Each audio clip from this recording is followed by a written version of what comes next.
Bienvenidos a una nueva entrega de Cuba, Encuentro con la Memoria. En esta ocasión vamos a hablar con un cubano joven, un hombre que se involucró, siendo prácticamente un niño, en la lucha por la libertad y la democracia en Cuba. A él no le voy a preguntar lo que acostumbro a hacer, no le voy a preguntar cómo se involucró en la lucha contra el castrismo, porque es que el ejemplo de vida que Sebastián Arcos trae, lo obligó, aunque él no hubiera querido, lo obligaba a actuar, a defender la lucha por la libertad y los derechos humanos. Sebastián, gracias por estar acá. Muchas gracias, Pedro, por la invitación, muy amable. Tuviste un ejemplo de familia muy claro, muy preciso, que te llevó, aparte de tus propias convicciones, te llevó a comprometerte en la lucha por la libertad. ¿Cierto o falso? Cierto. Cierto, es indiscutible, no se puede negar. El ejemplo fundamental de mi tío Gustavo, que estuvo en el Granma porque quería una Cuba democrática, no marxista. Y que válida la aclaración. Fundador del movimiento 26 de julio, entre otros porque querían restaurar la Constitución del 40, no querían marxismo, no estaban interesados en marxismo. Mi tío Gustavo era un hombre con unas cualidades muy serenas, muy asentadas y un convencimiento, además, un hombre muy religioso. Y después, en la conversación, podemos llegar a un momento en que yo me di cuenta de el valor de la fe de mi tío Gustavo. El valor, o sea... Le daba fortaleza para enfrentar los retos de la vida. Exacto, la fortaleza, la paciencia. Tú sabes que yo aprecié eso también en Presidio. En Presidio. Las personas más creyentes soportaban el terror mejor, mucho mejor que cualquiera de los otros que no teníamos esas convicciones religiosas. Pero además, las convicciones profundamente democráticas de mi tío Gustavo. La creencia en que las personas somos entes libres y tenemos derecho a actuar por nuestra cuenta y que tenemos derecho a creer en lo que queremos creer y a perseguir nuestros sueños propios y que el Estado no se debe meter en esas cosas. Claro, no era solo mi tío Gustavo, era mi padre, que para mí era, bueno, una figura fundamental en mi vida. Pero mi padre era el hombre de acción, ¿te das cuenta? Gustavo era el hombre de pensamiento profundo. Y curiosamente... Más racional, más tranquilo. Sí. Que hacía lo que tenía que hacer cuando llegaba el momento, porque ahí está la experiencia de Moncada. Date cuenta. Mi tío Gustavo, el primer encuentro personal con Fidel Castro es en la Granja Siboney. Antes del ataque. Horas antes del ataque a Moncada. Cuando Fidel Castro dice esto es lo que vamos a hacer. Muy poca gente sabía lo que se iba a hacer. Y bueno, ahí, realmente él llevó a la gente ahí engañada. Sí, completamente. Dijo, vengan porque vamos a hacer algo, pero nadie sabía qué era lo que iban a hacer. Entonces mi tío Gustavo, junto con tantos otros que fueron desde La Habana y otros lugares, fueron ahí porque estaban dispuestos a hacer algo que ellos no sabían qué cosa era. Y entonces Fidel le dice, vamos a atacar la segunda fortaleza militar más importante del país. Y un grupo de gente que dijo, pero tú estás loco, esto no se puede hacer. Le dijo, bueno, los que no quieran venir, los separan, se separaron en un salón aparte y dijo, ¿alguien tiene preguntas? Y Gustavo levantó la mano. El único que levantó la mano fue Gustavo. Y le preguntó, ¿esto está coordinado con alguien dentro del cuartel? Y le dijo, no. ¿Está coordinado con alguien dentro del ejército? No. Entonces Gustavo dijo, entonces esto es un libertad por nuestra cuenta. Y Fidel Castro le dijo, sí, ¿por qué no viene? Y Gustavo dijo, no, yo estoy aquí para ir. Yo nomás quería saber dónde me estaba metiendo. ¿Sabes qué me has obligado a pensar en uno de los hombres más valientes que he conocido, que se llamaba Jorge Valls? Jorge Valls. Jorge Valls estaba en desacuerdo en muchas ocasiones con las cosas que se hacían, porque él las entendía irracionales, pero él participaba. Sí. O sea, no expresaba su opinión por miedo, por temor, no, simplemente consideraba que no eran útiles. Pero él estaba dispuesto a arriesgarse con los compañeros que querían correr el riesgo. Así mismo. Entonces Gustavo no era solo el pensador. Tenía coraje para hacer las cosas. Pero siempre tuvo una actitud mucho más pausada, mucho más basada en la lectura y el conocimiento. Mi padre era el clásico caballero de armadura montado en el caballo blanco. Mi papá decía, ¿para dónde hay que ir? ¿A quién hay que darle la galleta? Él estaba ahí.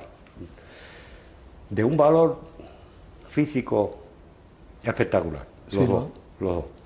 Y la tercera pata de esta influencia fundamental que yo tuve fue mi madre.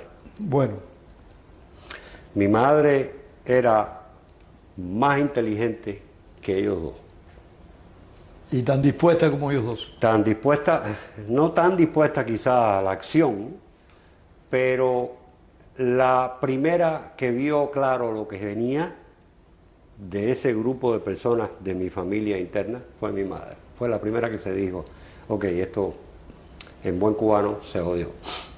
Cuando mi padre estaba todavía entusiasmado con la idea revolucionaria de que íbamos a cambiar a Cuba. Pero tanto tu padre como tu tío se distanciaron rápidamente del gobierno. Sí, en mi opinión personal, no lo suficientemente rápido. Porque yo soy un estudioso de la historia de Cuba. Y yo considero que después del juicio de Ubermato no había nada más que esperar de ese régimen que no fuera lo que sucedió. Nosotros conversábamos con el poeta Ángel Cuadra, que en paz descanse, muchas veces sobre ese año 59. Y yo le expresaba que para mí hubo 4 hitos en el año 59 que cualquier persona con sentido común tenía que separarse del régimen. El primer hito, el doble juicio de los pilotos. El doble juicio de los pilotos. Que fue un crimen. El segundo hito fue el golpe militar contra el presidente Manuel Urrutia. Porque eso fue un golpe militar incruento, pero golpe militar igualito que el que dio Batista en el 10 de marzo. El tercer hito fue la caída de Ubermatos, una simple protesta convertida en un crimen.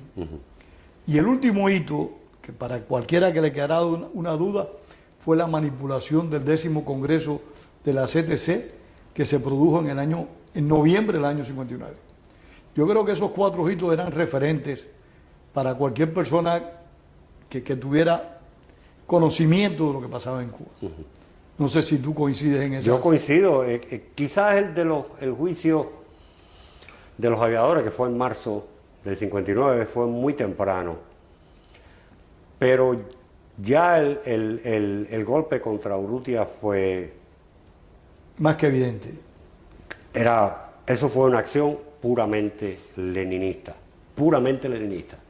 O napoleónica, como el 18 de Uruguay. Sí, pero es que la comparación entre el octubre 17 y lo que sucedió en Petrogrado, la comparación es muy precisa. Es increíble, es increíble. Y Fidel Castro,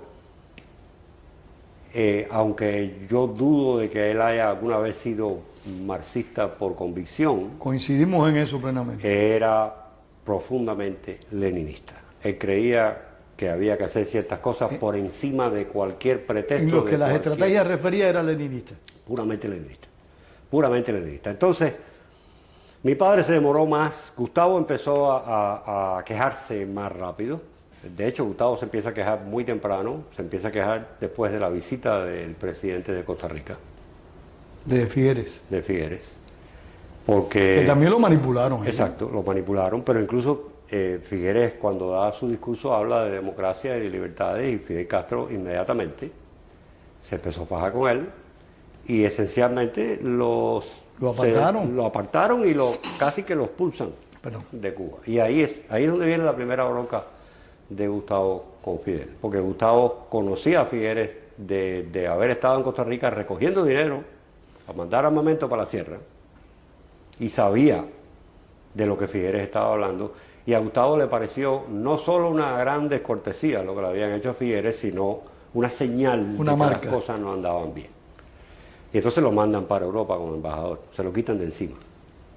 Fue embajador en Bélgica, ¿no? En Bélgica, Luxemburgo, Dinamarca, hasta el año 64, que regresa a Cuba y entonces ya en el año 64 él empieza a quejarse abiertamente pidiendo una entrevista con Fidel que nunca se le dio, nunca más lo pudo ver.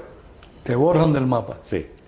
Y un año y tanto después ya lo meten en la cárcel y lo acusan por delitos contra los poderes del Estado sin ninguna definición en particular de que cuáles habían sido los delitos contra los poderes del Estado, lo condenan a 10 años de cárcel, que no los cumplió, porque hizo una huelga de hambre, la situación había cambiado, había una presión internacional, los belgas se portaron muy bien con Gustavo, hicieron una presión enorme. En aquel momento Fidel Castro tenía ciertas consideraciones con Europa, porque Europa era una especie de balance con Estados Unidos.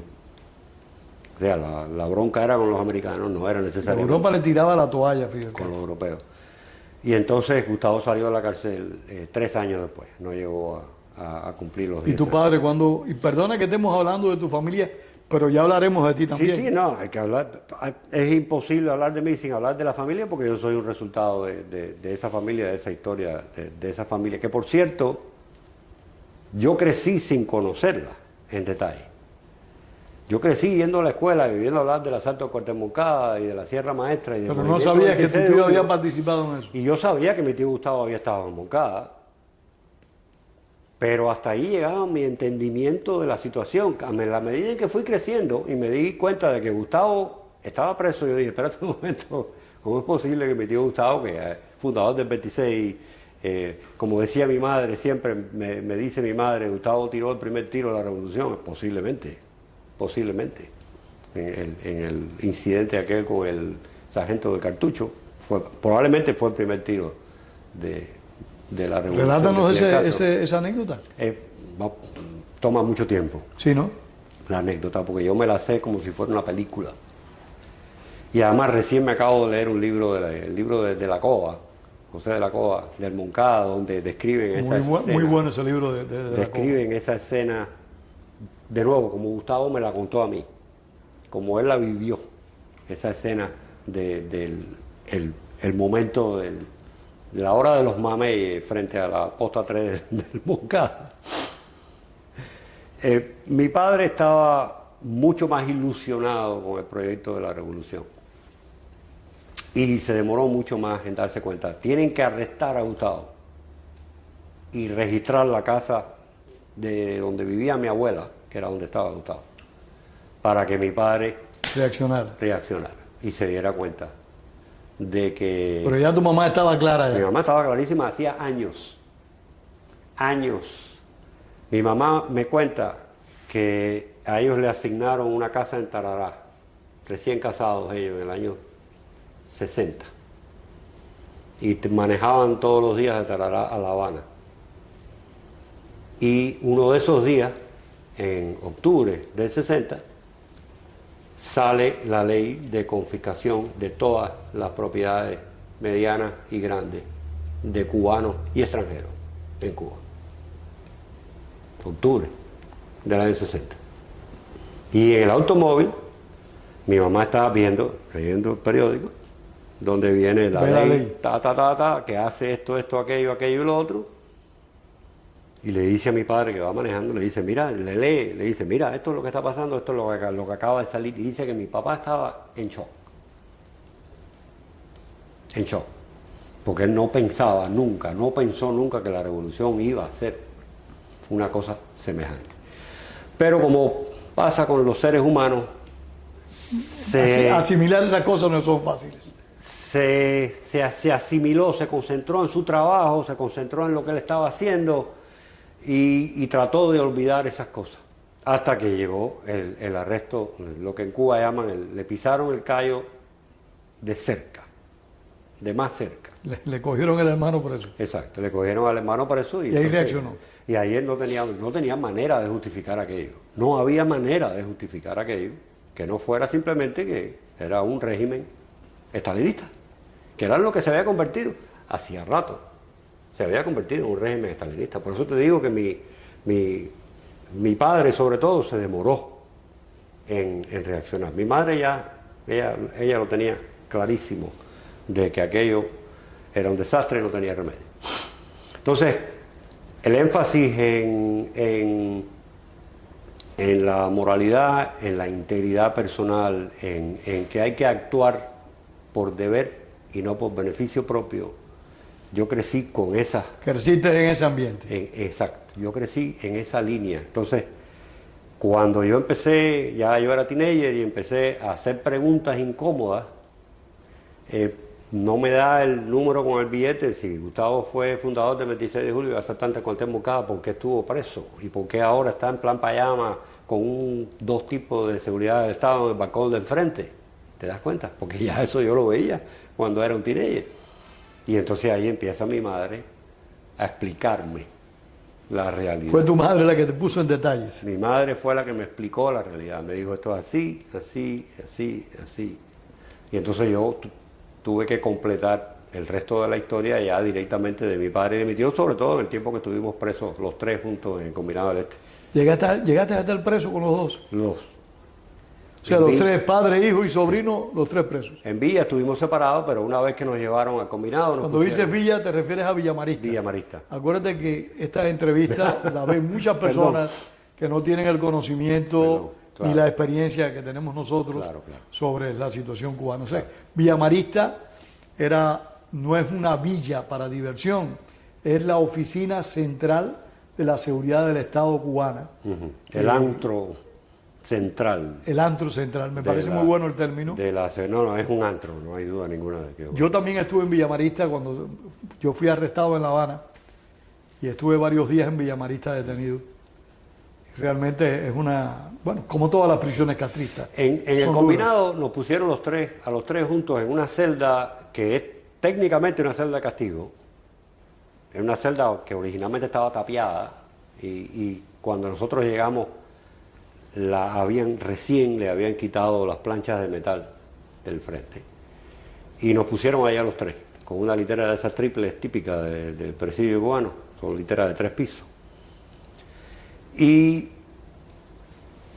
hasta cierto punto yo tengo que reconocer que fue un gesto del régimen. Yo te confieso que yo estoy sorprendido.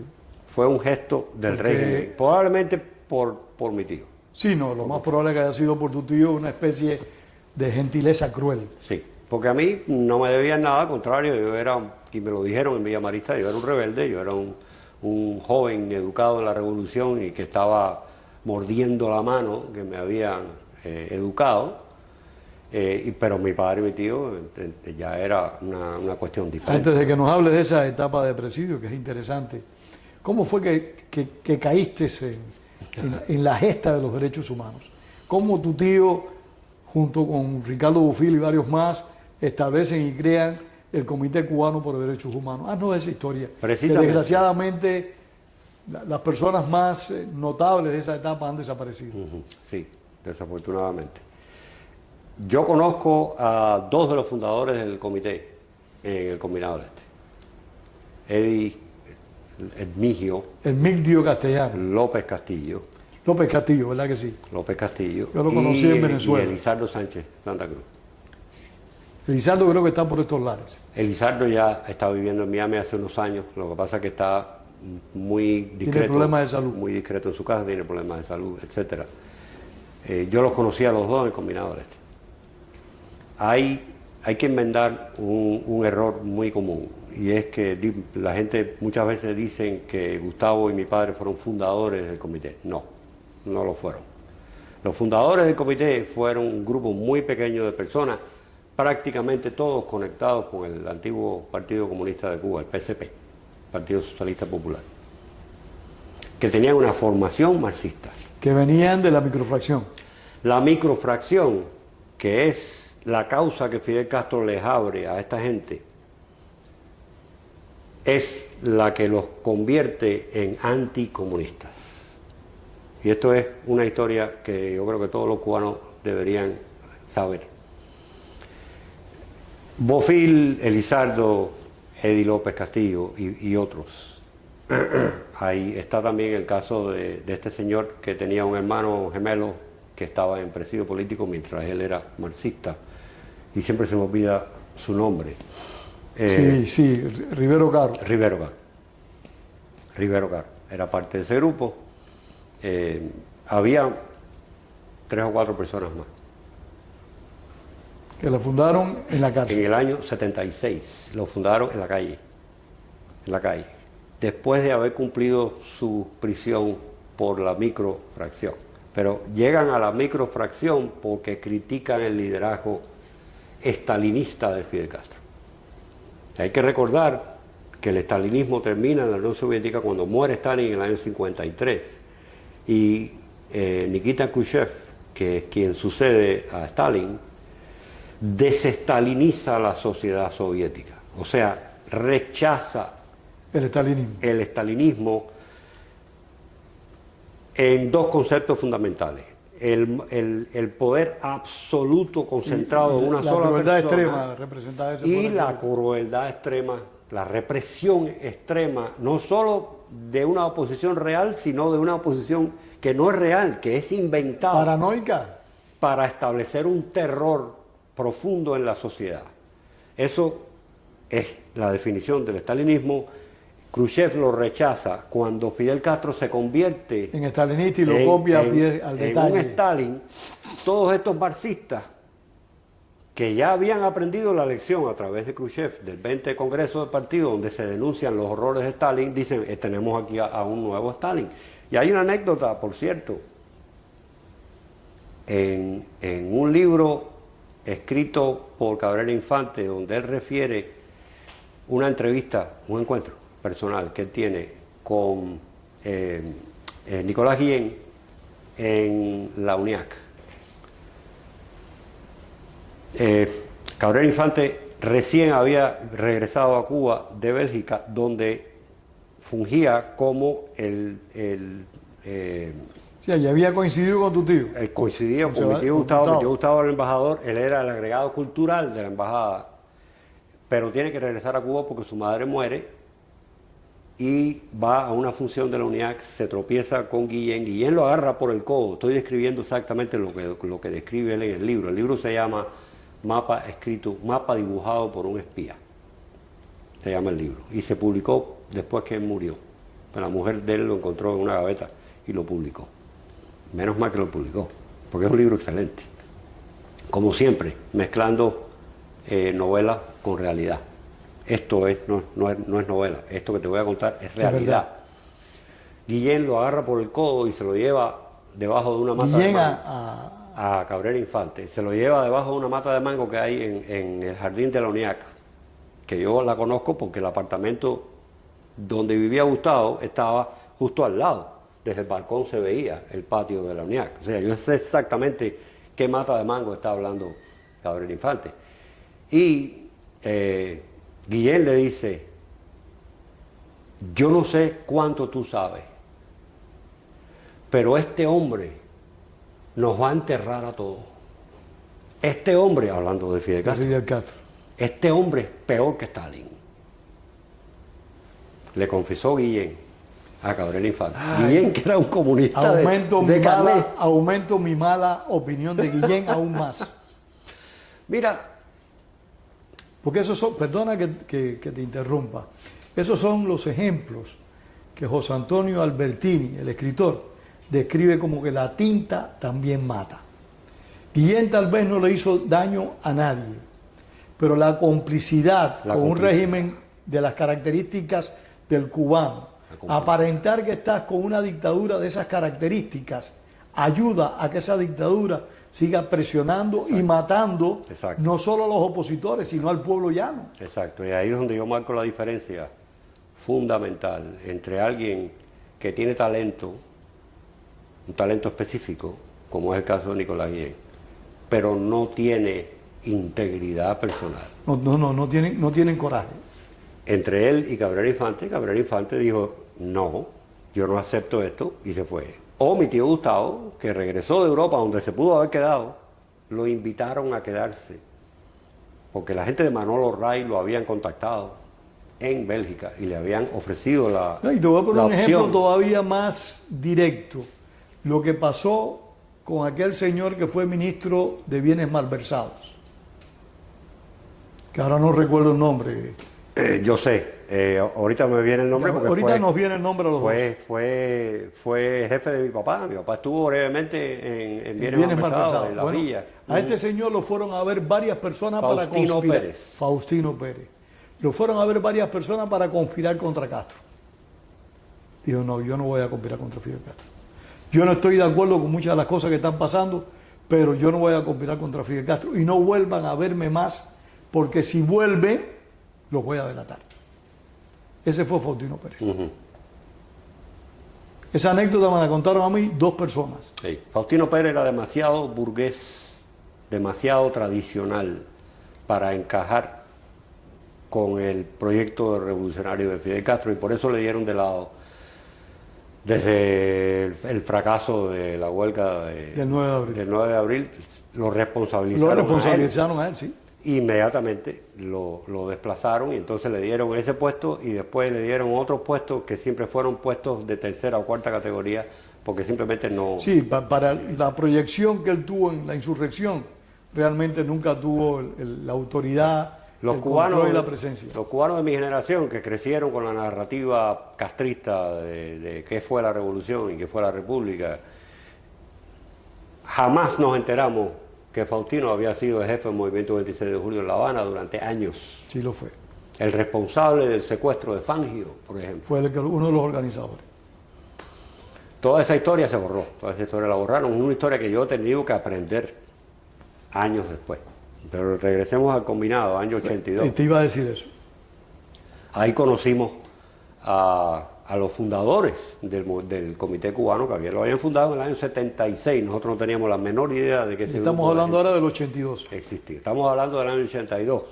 Esa gente habían salido de su prisión, habían fundado el Comité Cubano por Derechos Humanos, habían empezado a enviar denuncias a Naciones Unidas a través de embajadas occidentales, amigas en La Habana, y habían terminado en prisión otra vez. Y ahí estaban. Bofill estaba en otro edificio. Bofill estaba en el edificio 3 en aquel momento, y no lo conocimos personalmente. Pero tanto Eddie como Elizardo estaban ahí en el edificio 3, y ahí fue donde conectamos. Y la conexión fue fantástica.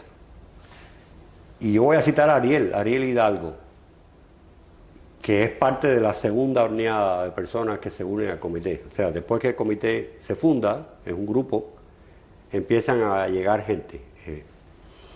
Ariel es parte de la primera, en realidad. Lo que demuestra, Sebastián, es el silencio que había en Cuba.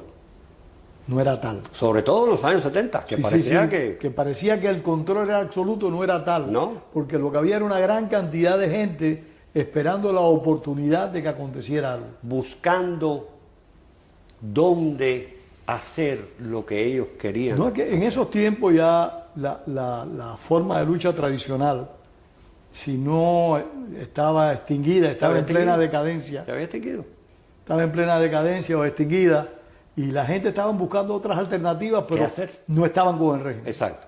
El comité, el genio de Ricardo, es copiando, imitando lo que hizo Andrei Sájarov en la Unión Soviética, que creó un comité soviético de derechos humanos,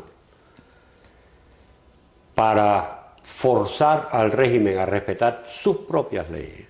Fíjate, ese era el objetivo primario, el objetivo fundamental era lograr el respeto a los derechos humanos, que de hecho conlleva una sociedad abierta. Hay una contradicción entre respeto por derechos humanos y sociedad cerrada. Obviamente, No, por supuesto, si se va a respetar los derechos humanos, ya no hay una sociedad cerrada, ya hay una sociedad abierta. Ricardo copia ese modelo de Sáharo y lo lleva a Cuba. crea una alternativa para aquellos Que no están con el régimen. que no están con el régimen y que están buscando qué hacer, pero que saben que el enfrentamiento armado es suicida. Déjame decirte, hay que estar un poquito loco para hacerle resistencia civil a un régimen totalitario.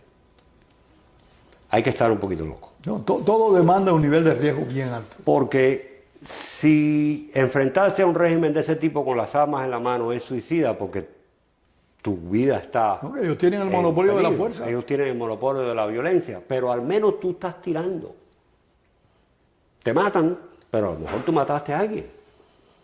Te queda ese consuelo, ¿no? De que mataste a un enemigo, o dos, quién sabe. Pero la lucha cívica no estás matando a nadie. Estás poniendo tu pecho a cara descubierta. Te estás poniendo a la discreción de un régimen que no tiene escrúpulos. Simplemente porque estás criticando a ese régimen de manera abierta, sin nada escondido. Es que es genial, porque no había ninguna conspiración. O sea, ahí no había una conspiración para matar a nadie, ni para robarse nada, ni para quemar nada. Era simplemente... no estamos con este régimen, no estamos de acuerdo con este régimen, creemos que este es un régimen violatorio de los derechos humanos y aquí está la evidencia. ¿Ya? Entonces empiezan a llegar oleadas de gente. De esa propuesta, lo que más me gustó y del liderazgo de Bofill es que entendió que eso iba a evolucionar y que del reclamo de los derechos humanos venía un proceso de politización clara. Sí. No de derechos humanos, sino políticos. Exacto. Y que se iban a fundar organizaciones más definidas que iban a demandar cambios estructurales en la política del régimen. Exacto. Y eso, y Bofill, como habría hecho cualquier otro dirigente, cualquier otro creador, se hubiera puesto a la nueva propuesta. Y es todo lo contrario. Es lo que la apoyó y la impulsó. Completamente. Completamente. Ricardo Yo siempre comparto decía, contigo que Ricardo Bofill fue alguien genial, con un sentido de la estrategia leninista. puede ser. No, Puede no. ser. Lenin era un mago de la estrategia. Fue un hombre con mucha capacidad estratégica. Sí. Y Ricardo Bofill demostró un nivel de Que tenía estrategia esa misma capacidad. fuera de lo común. Sí. Sí. Con un entendimiento profundo de la libertad individual. Sí. Con un respeto a la dignidad humana muy grande. Enorme. Y que además, Ricardo, y esto recién lo estaba pensando ayer, antes de ayer, Ricardo no presenta la alternativa de la lucha cívica de derechos humanos, la lucha pacífica, no la presenta como una sustitución de la lucha armada, No. sino simplemente como otro frente de batalla. Una alternativa más. Con un respeto profundo, porque Ricardo siempre tuvo un respeto profundo por la gente que se habían enfrentado al régimen de manera Siempre lo violenta. tuvo, O sea, siempre ahí lo no tuvo. hubo ninguna ruptura. No. No, él siempre abrazó y respetó. Es que nunca hizo una propuesta contraria a la Nunca. lucha armada. Jamás. Nunca. Simplemente presentó una alternativa de gestión muy válida como Exacto. como la de la lucha armada. Exacto. Él dijo, en estas condiciones, y en eso tenía toda la razón, acuérdate, de nuevo, venía de una educación marxista. En estas condiciones, bajo un régimen de esta categoría, la lucha armada casi que le da al régimen un argumento para usar el monopolio de la violencia y aplastar a la oposición, real o creada. Fíjate, ambas. Porque en Cuba se mataron gente que estaban alzados y se mataron gente que todavía estaban pensando si se alzaban o no. No. Lo fusilaron. En Cuba se estableció el crimen tal de George Orwell. Piensas contrario al régimen y ya eres un criminal. Ya. Eso se estableció en Cuba. Exacto. Ricardo no. Ricardo entendió simplemente, ok, esta es la única alternativa que nos queda. Riesgosa, larga. Ricardo siempre me decía, esto no es una carrera de velocidad, esto es un maratón. Siempre. Él siempre entendió eso perfectamente bien. Él no se hacía ilusiones. Y yo he visto cubanos hacerse ilusiones desde que yo empecé en la política en Cuba. Una y otra vez pasa algo, viene Gorbachev, hay un montón de cubanos que se hacen ilusiones, y después se cae el muro de Berlín y hay otro montón de cubanos que se hacen ilusiones. Todo el mundo quiere ser presidente. En mi tiempo a eso le decían, fulano es un ojalatero. Ojalá pase esto, ojalá pase este otro. Ricardo no, Ricardo siempre estuvo muy claro. Siempre estuvo muy claro de que esto era una carrera de mucha longitud. Ahora estamos viendo los frutos. Yo siempre sentí por él un profundo respeto y admiración. Él era un filósofo más que un político. Él era un filósofo. Sí, yo creo que sí. Y tuvo además oportunidad de conversar con la mayoría de toda esta gente que llegaron, que fueron personajes de la Unión Soviética o de Checoslovaquia o de Polonia. Los conoció a todos, conversó con todos y recogió un poco de todos ellos. Mi familia se une al comité, yo te diría que no en la primera, sino en la segunda oleada. ¿En la segunda ola? Sí, en la segunda ola de gente que llega. Que curiosamente... O sea, cuando ustedes van a prisión todavía no están en el comité. No. ¿Por qué cae preso tu padre? Caímos todos presos por un intento de salir ilegal del país. Por eso fue que fueron a prisión. Sí, porque mi tío Gustavo, tú, los tres. Mi madre y mi hermana. Tu madre y tu hermana. También. Lo que pasa es que mi madre y mi hermana estuvieron una semana en Villa Marista y después la soltaron. Porque el objetivo de ellos fue una operación planeada por la seguridad del Estado. Mi tío Gustavo... ¿La salida de ustedes? La salida de nosotros no. El intento de salida fue real. El plan... El gobierno los provocó a ustedes y les creó las condiciones. El plan de salida es diferente. Gustavo lo estaban procesando con el grupo de presos políticos que salieron amnistiados en el año 78. Que fueron 4.000 y tanto, 4.500, una cosa así. Y le estaban procesando su pasaporte en inmigración. Él pensaba irse a Venezuela. El que era presidente de Venezuela en aquel momento, Carlos Andrés Pérez, era su amigo personal. Se habían conocido en Venezuela cuando ambos estaban en la oposición. Gustavo contra Batista, Carlos Andrés Pérez contra el dictador venezolano, Pérez Jiménez. Y ocurre una desgracia. Su hijo mayor, que vivía con su madre aquí en Miami, tiene un accidente de tránsito y queda paralizado, vegetal. En aquel momento, la posibilidad de que muriera era más alta de la que sobreviviera. Entonces Gustavo va a inmigración y solicita que se le acelere su proceso de salida del país porque su hijo va a morir. Y ahí el gobierno cubano se da cuenta que Gustavo Alcojenes se les iba entre los dedos. Ellos no se habían dado cuenta que Gustavo se les estaba escapando. Alguien dijo, espérate un momento, esto hay que consultarlo con el comandante. Y efectivamente a Gustavo le retiraron el pasaporte y le dijeron, usted no se puede ir de Cuba. Ni ahora ni después. No se puede. Se murió en Cuba. Nunca pudo salir. Esa Fidel Castro se la guardó. Se la guardó. Era vengativo el sujeto. Siempre lo fue. Los 30 años de Mario Chanes fue una venganza. Una venganza personal. Una venganza personal también. Entonces Gustavo le pide a mi padre, ayúdame por favor a buscar una manera de escaparme de este país, porque mi hijo se va a morir y yo quiero verlo antes que se muera. Y entonces mi padre le dice, ok, pero si yo te ayudo, me llevo la familia completa. Y Gustavo le dijo, yo no tengo ningún problema. Entonces fue una conspiración a través de un expreso político que había estado en prisión con Gustavo en Kilo 5, en Pinar del Río, que le recomendó a su vez a un pescador en Cojimar. Que era el traidor. Que no, los dos eran. Esto fue una operación. Los dos eran traidores. Los dos estaban trabajando para la seguridad del Estado, los dos. Y cuando llegamos al lugar de encuentro, en Selimar, donde supuestamente el señor del barco nos esperaba, ahí lo que nos estaba esperando era un operativo de la seguridad del Estado, se llevaron a todo el mundo preso, para Villa Marista, y así terminamos en el combinado. Mi padre cumplió 6 años de cárcel porque le echaron 3 por salida ilegal, le echaron 3 por tenencia de divisa, porque mi tío Gustavo tenía $20 en el bolsillo. $20. $20. 20 Una fortuna. $20 en el bolsillo. Y por eso le echaron 3 años más. 3 años por tráfico de divisa. A Gustavo le echaron 7, 3 por salida ilegal, 3 por tráfico de divisa, 1 por reincidencia, ya él había estado preso antes. De hecho, había estado 2 veces preso antes, la primera vez fue después de Moncada, ¿no? Pero bueno, esa no la contaban ellos. Y yo, que era el junior, que tenía 20 años, pues me echaron 1 por salida ilegal. El mínimo posible de salida ilegal.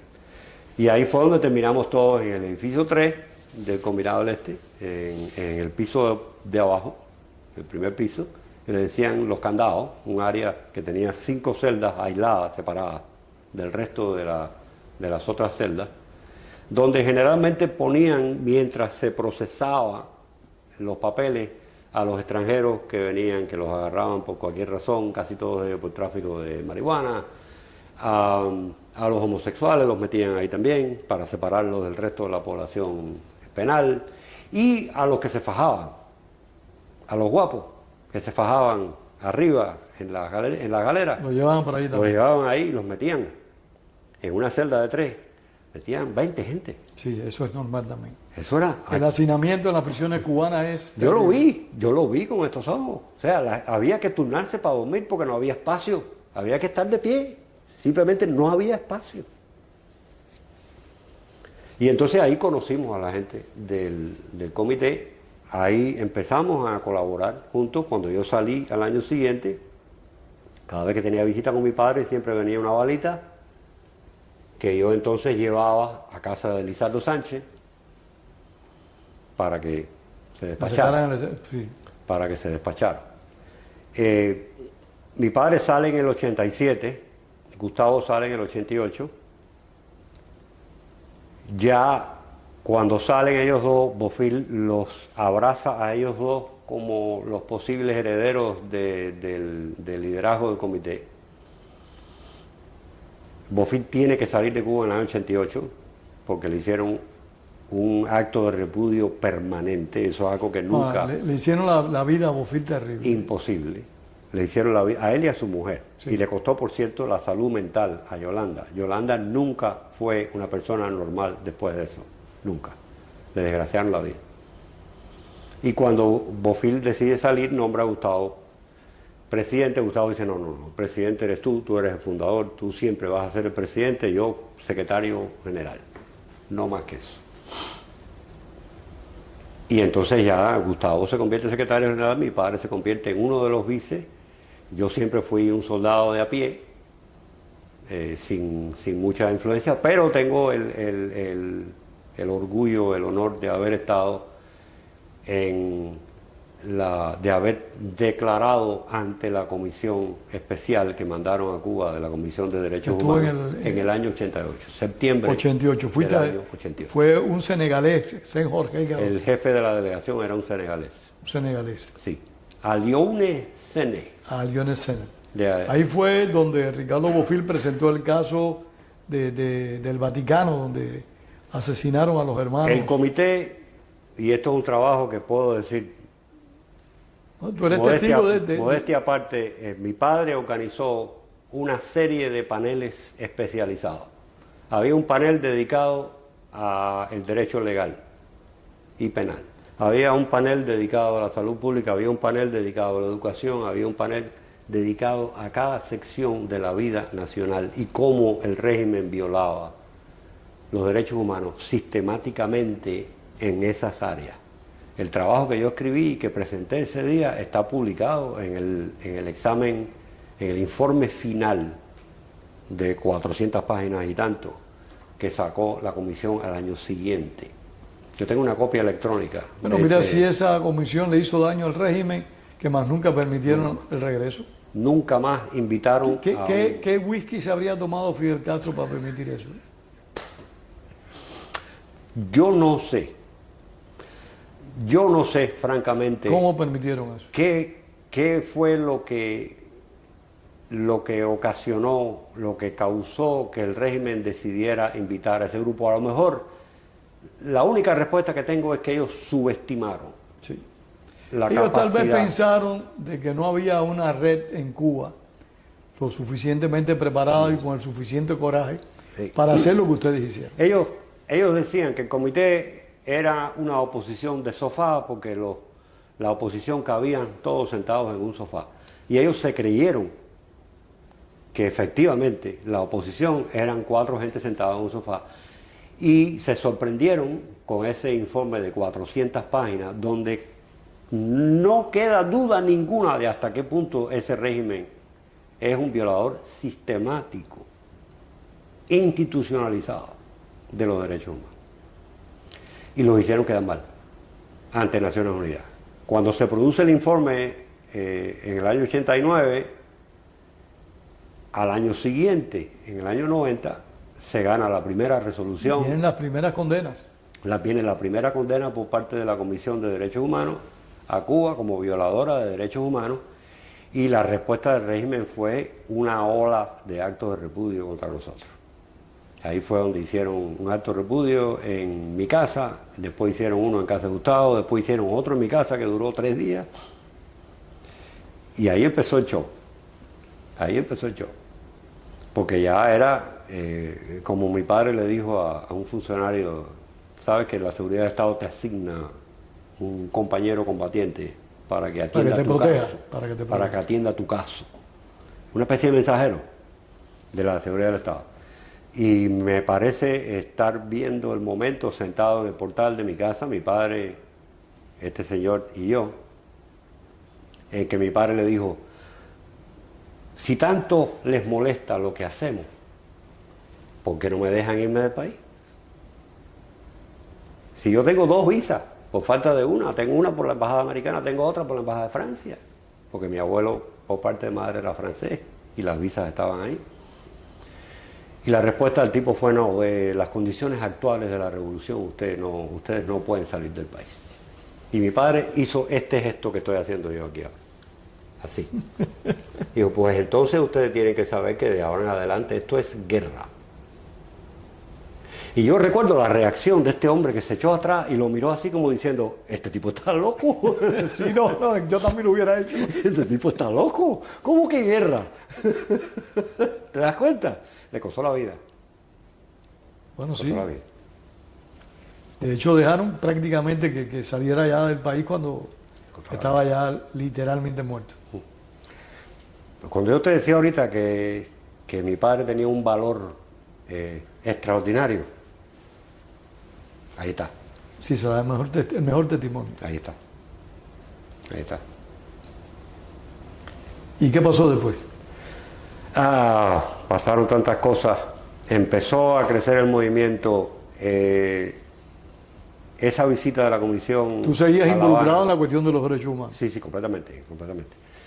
La visita, o sea, yo era un activista más de a pie, ¿te das cuenta? Había gente que tenía un papel mucho más importante. Mi padre, por ejemplo, Oscarito Peña, tenía un papel fundamental. También fallecido. También fallecido. Antes de tiempo, muy antes de tiempo. Rodolfo González era el que se comunicaba regularmente por teléfono. En aquella época había que llamar de Estados Unidos a Canadá y de Canadá a Cuba, y entonces grabar Sí, las llamadas era una telefónicas. tramoya terrible. Terrible.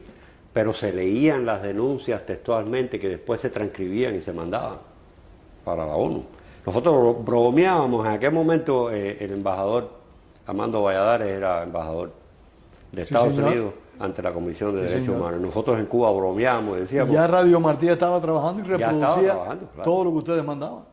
Radio Martí salió en el 85, yo me acuerdo perfectamente. Yo antes oía la Voz de América y después Era escuchar a Radio Martí. escuchaba Radio Martí.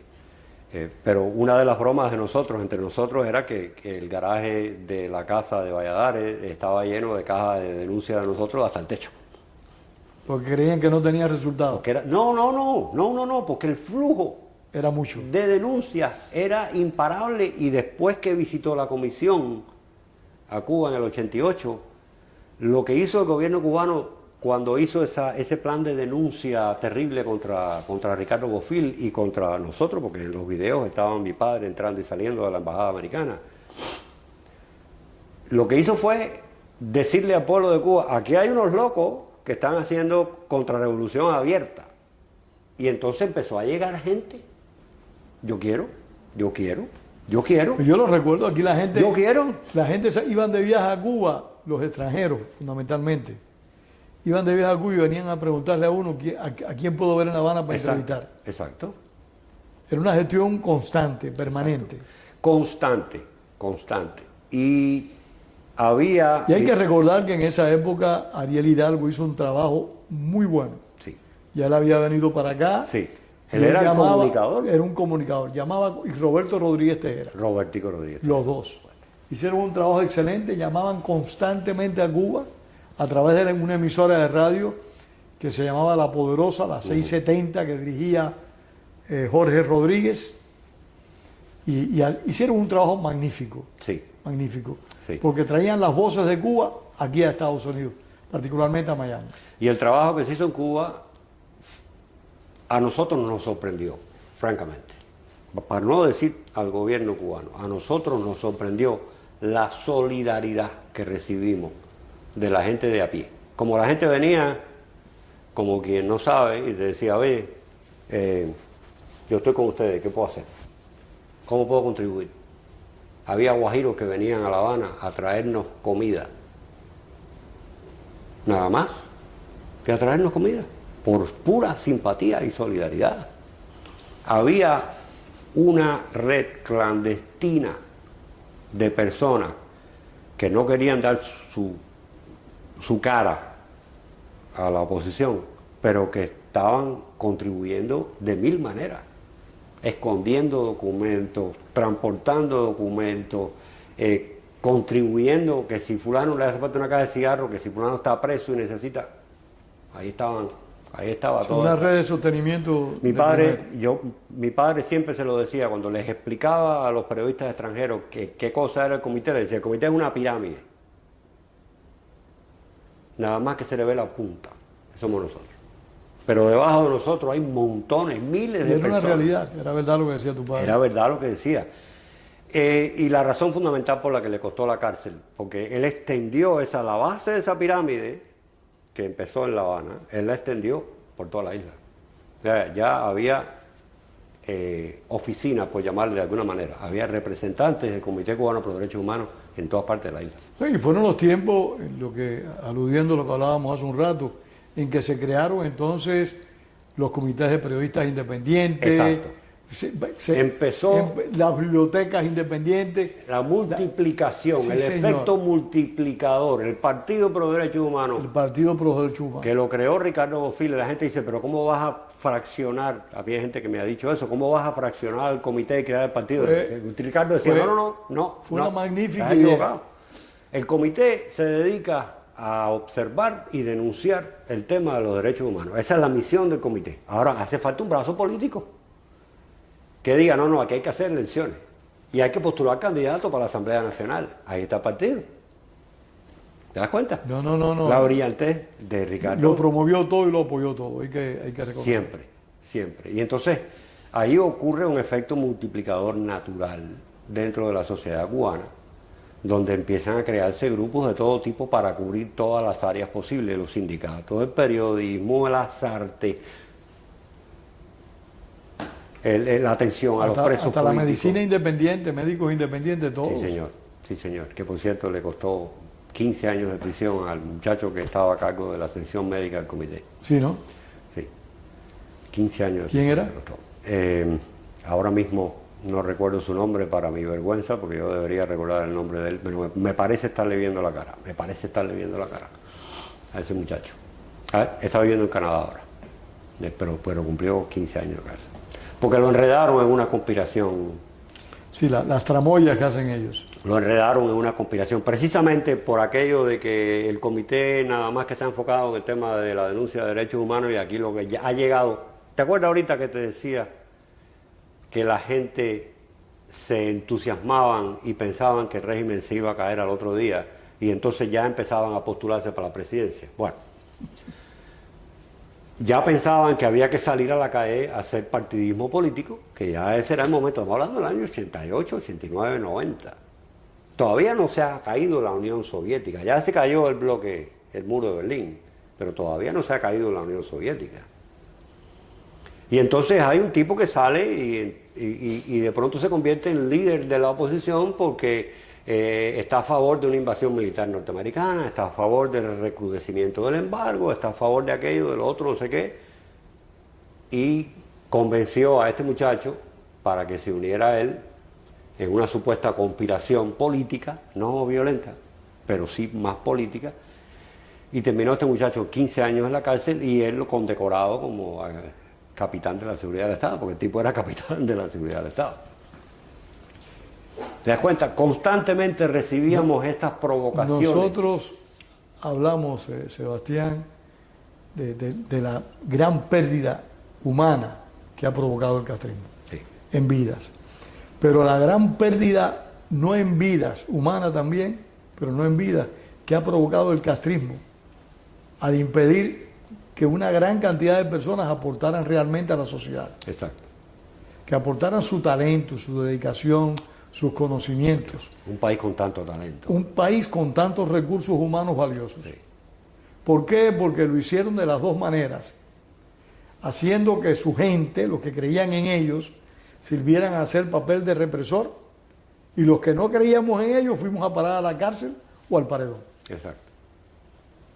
O sea, ese daño intangible que ha causado el castrismo, yo creo que es Eso mucho lo más ve. profundo y más vasto que el daño material. Sí.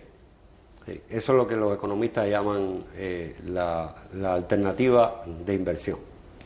La alternativa de inversión. Sí, tú puedes comprar un producto ahora porque te hace falta, o esa misma cantidad de dinero la puedes invertir.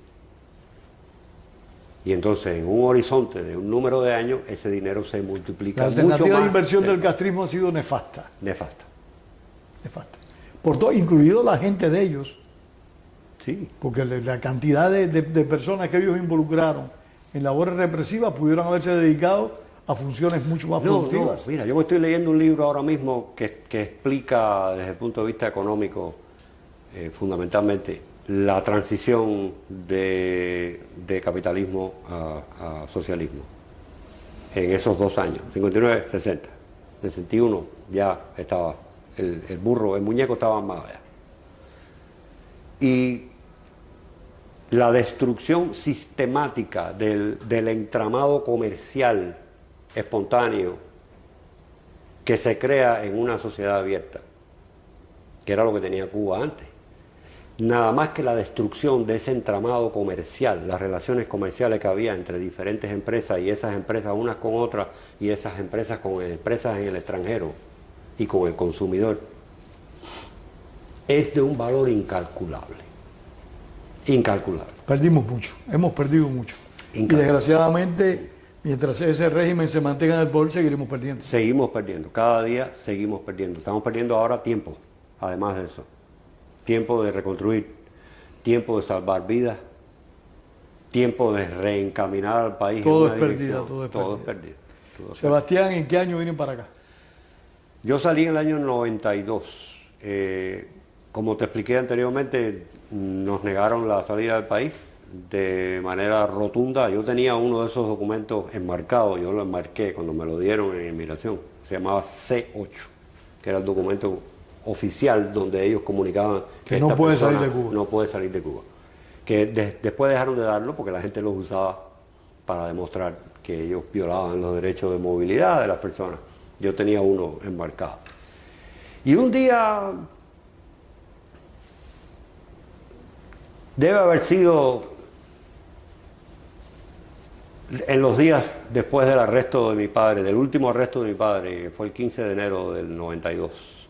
O sea, él lo siguieron arrestando. ¿no? Sí, él entraba y salía, pero no cumplió cárcel, era simplemente Detenciones. te detienen, te sueltan, te detienen. Ese día llegaron, se llevaron a mi padre, se llevaron a mi tío Gustavo, se llevaron a Jesús Llanes Pelletier. Otro personaje histórico Sí, también. otro personaje histórico también.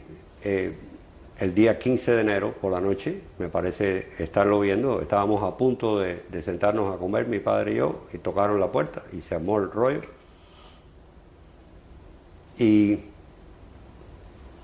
tiene que haber sido en esos días que alguien de la seguridad, porque yo fui muchas veces a Villa Marista a preguntar qué era lo que estaba pasando, a llevarle ropa, tú sabes cómo es el proceso, Sí. Llevarle cepillo de dientes, entonces me reunía con el tipo de seguridad que nos atendía, el tipo de seguridad me decía, hemos descubierto tal o más cual cosa, y yo le decía, aquí no hay nada secreto que ustedes tengan que descubrir. Entonces el tipo me dice, no, porque estamos tratando, le digo, ¿por qué no me devuelven la máquina de escribir?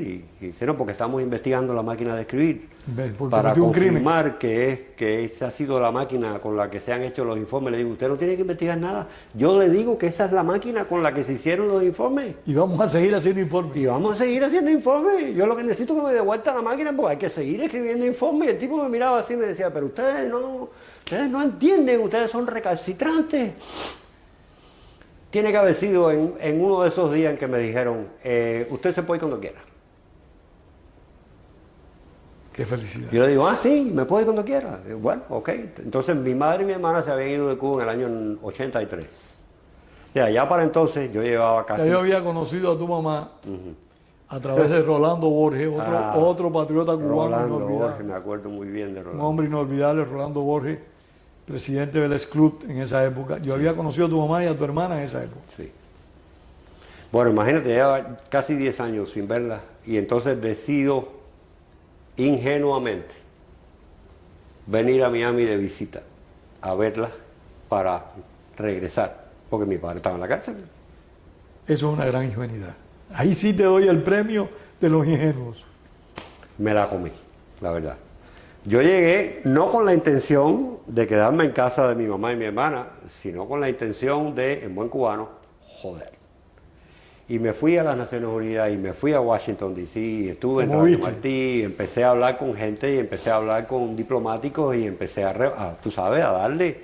¿Cómo hay que hacer? A darle cuerda, porque uno de los descubrimientos importantes que se hacen cuando uno entra en el negocio de los presos políticos y la política en Cuba, es que esa leyenda de que estate tranquilo para que no maltraten a tu preso es falsa, es al revés.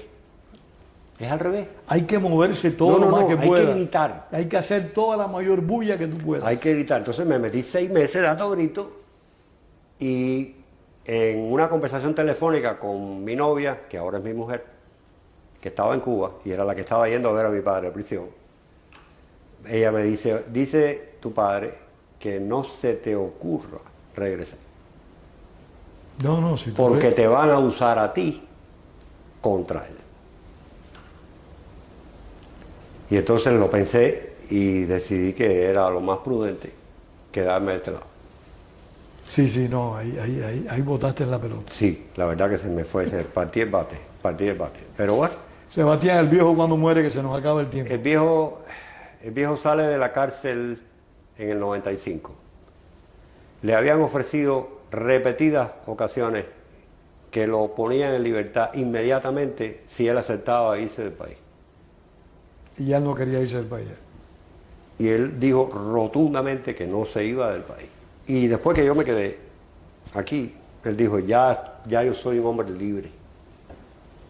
Ya no me pueden chantajear con nada. Y se plantó y dijo, no, tú me pones en libertad sin condiciones. Yo no me voy del país, no me da la gana de irme del país. Es que yo sepa, y a lo mejor tú que tienes más experiencia en el presidio histórico, me puedes confirmar si es realidad o no. Yo creo que mi padre fue el primero que se plantó en esa dimensión. No me voy de Cuba. Y no salgo de la cárcel si el precio es irme de Cuba. No. Sí los hay. Ahora, José Daniel Ferrer. Sí, no, pero antes también hubo presos que decían que no se iban de Cuba. Y no salieron. Yo te puedo mencionar, no los voy a mencionar porque están en Cuba. Sí. Yo te puedo mencionar compañeros míos del presidio que nunca han querido salir de Cuba porque dicen que ellos no se van. Claro. Que se mueren allí. Entonces, Al final hubo una delegación de dos organizaciones humanitarias, France Liberté, francesa, y Human Rights Watch, americana. Fueron a Cuba con una lista de presos, entre los que estaba mi padre. Se reunieron con él en la prisión. Yo tengo una copia de esa fotografía de mi padre vestido de preso, sentado conversando con esta gente.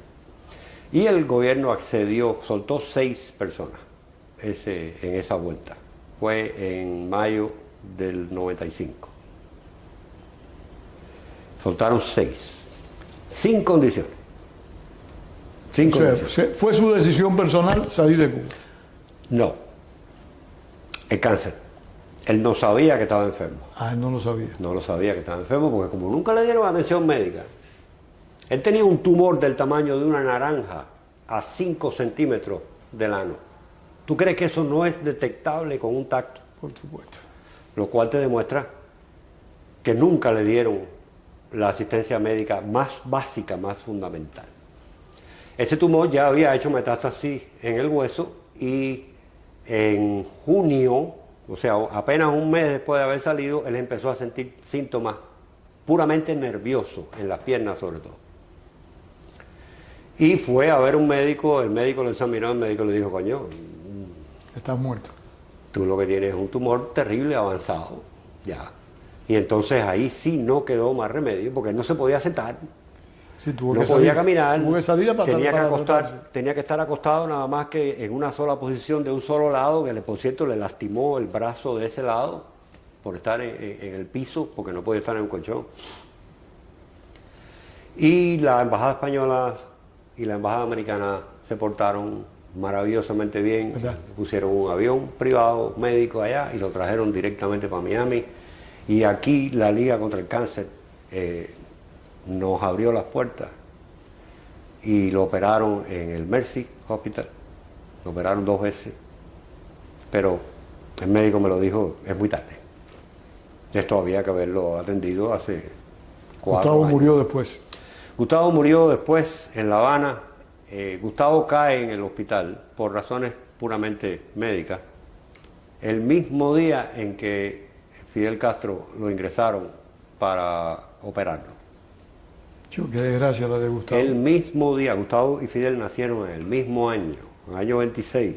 O sea, hay una cosa de esa... Una correlación trágica. Una cosa de esa trágica entre ellos dos. La diferencia es que Fidel Castro salió vivo del hospital, Gustavo no.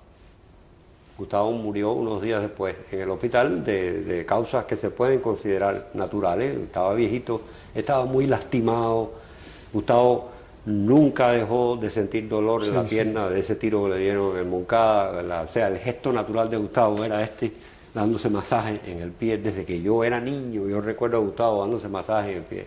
Y la última vez que lo vi, antes de venir, estaba haciendo eso mismo. Se murió en Cuba, pero se murió, yo le decía, el Buda de los derechos humanos, porque él estaba ahí sentado con su pierna, pero no había quien lo moviera. A Gustavo no había quien lo moviera. A Gustavo lo llevaron a Villa Marista en una ocasión y se sentó con uno de esos oficiales de seguridad del Estado, que era teniente coronel, algo así, con esos uniformes verde oscuro que tenían ellos, y le dijo, Gustavo, lo hemos traído porque queremos conversar. Y Gustavo le dijo, con esa calma que tenía, ¿qué grado militar tiene usted? Yo soy teniente coronel. Con todo el respeto que su grado militar merece, yo converso con ustedes de ministro del Interior para arriba. Así que me devuelve ahora mismo a la celda porque usted y yo no tenemos nada que conversar. Una pasta especial. Ese era Gustavo. Mario Chávez era igual. Sí, Mario era un tipo increíble. Mario Chávez era igual. Yo presencié a Mario Chávez en Villa Marista en una situación similar. Yo estaba esperando la visita de mi padre en Villa Marista. Esto tiene que haber sido principio del año 92. Yo me fui en octubre. Y llega Mario Chávez, ¿qué tú haces aquí? No, que es que ya llevo... Desde que salí de prisión el año anterior, en el 91, fue que lo soltaron. Llevo un año viviendo en casa de Pitaluga, un preso político. Otro histórico. Famoso, histórico, en casa de Pitaluga, y yo no quiero seguir viviendo agregado. Y esta gente le dieron mi casa, de la casa de mi familia, a otra familia, y la muchacha está embarazada, y yo no voy a sacar a esa gente de ahí.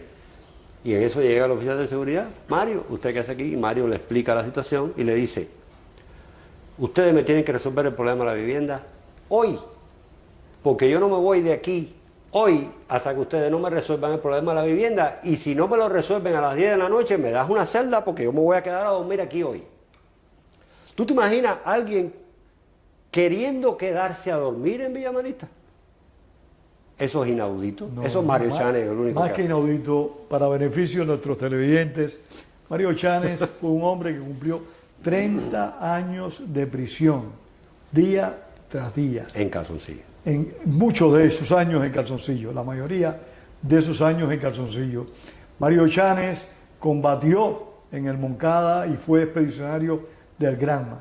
Un hombre de gran compromiso moral, de una gran entereza moral, y que realmente nunca se dio por vencido, ni aún después de haber cumplido 30 años de cárcel. Sebastián, yo solo puedo concluir esta entrevista con algo. Cuando escribas tu biografía, si algún día lo haces, la gente que te lea no se van a aburrir. Yo no puedo escribir mi biografía porque mi vida no es verdad que tan sí. importante. La gente... Pero la gente que te rodean que le dan un color muy particular a la esa gente que biografía. yo he conocido sí merecen que Le se dan un escriba una color biografía. particular a esa biografía. Porque a veces el biógrafo o el biografiado, no sé si el término se dice bien, no sé, no creo, pero bueno, ya lo dije. Esa persona que es objeto de una biografía a veces no es el protagonista, sino las cosas que le circundan. Y tú has tenido ese privilegio. Sí. Muchísimas gracias. Gracias a ti. Muchas gracias. Gracias a ti. Hasta aquí esta nueva entrega de Cuba, Encuentro con la Memoria, con Sebastián Arcos Casabón, un joven cubano comprometido con la libertad y los derechos humanos en Cuba. Hoy trabaja en un centro de investigación que está dedicado a Cuba también, o sea, su compromiso sigue en pie a pesar de estar en el exilio. Muchas gracias a ustedes y les esperamos en una próxima entrega. Gracias.